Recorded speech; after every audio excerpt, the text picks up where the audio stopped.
मरने की स्थिति थी।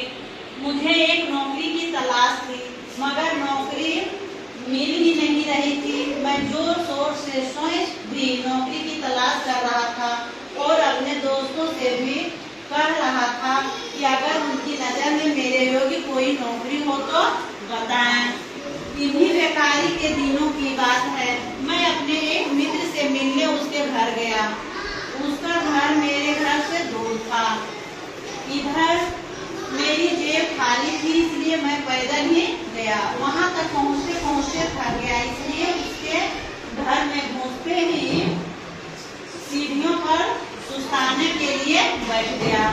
इससे हम सीख मिलता है कि मेरे पास नौकरी नहीं था और कुछ काम भी नहीं थी, तो इसके कारण से हम नौकरी की तलाश में घूम रहे थे। घूमते घूमते आज पड़ा कि एक मेरा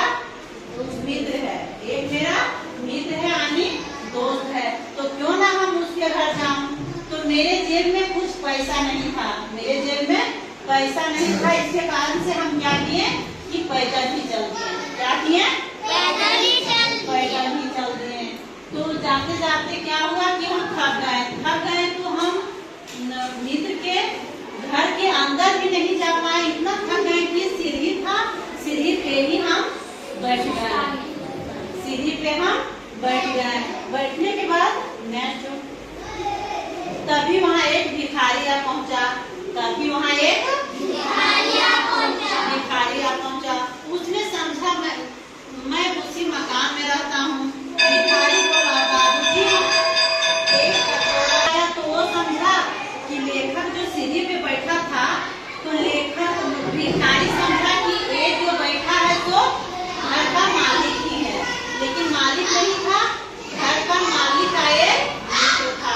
तो मित्र को क्या किया कि बोला कि भाई एक गिलास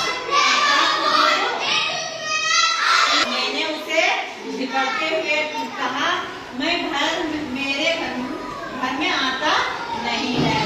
भिखारी बोला। कौन बोला? बोला। लेखक जोर शोर से किसका तलाश कर रहा था? लेखक अपने मित्र के घर पैदल ही क्यों गया? उसके पास पैसा नहीं था। तब मैंने उसे झिकड़ते हुए कहा, घर में आटा नहीं है। कौन बोला? कौन बोला?